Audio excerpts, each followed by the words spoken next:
Let's do the suitcase deadlift, a personal favorite of mine. You can go really heavy on this exercise if you want, but I kind of like starting it light and using it to actually feel my core and actually teach myself to brace with this offset kind of loading.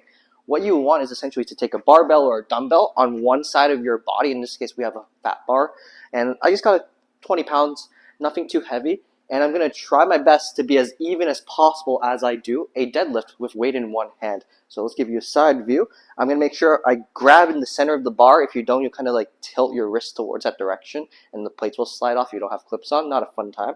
So you want to make sure you're right in the center. You want to make sure your feet is also lined up. Very good conventional basics, okay? So get really good at the conventional deadlift before you do this. Deep breath in. You want to brace your core nice and strong. And what you're going to do is push through the ground, hips through as you come up. Nice and balanced as you do this, okay? Just like so. You want to be as symmetrical as possible. Just like so. This is very, very good for training your obliques, also your quadratus lumborum. This is basically going to teach you to not tilt over when you're doing certain movements, particularly let's say you're running and you have like a weak core. This will help you stay very solid, very strong and firm.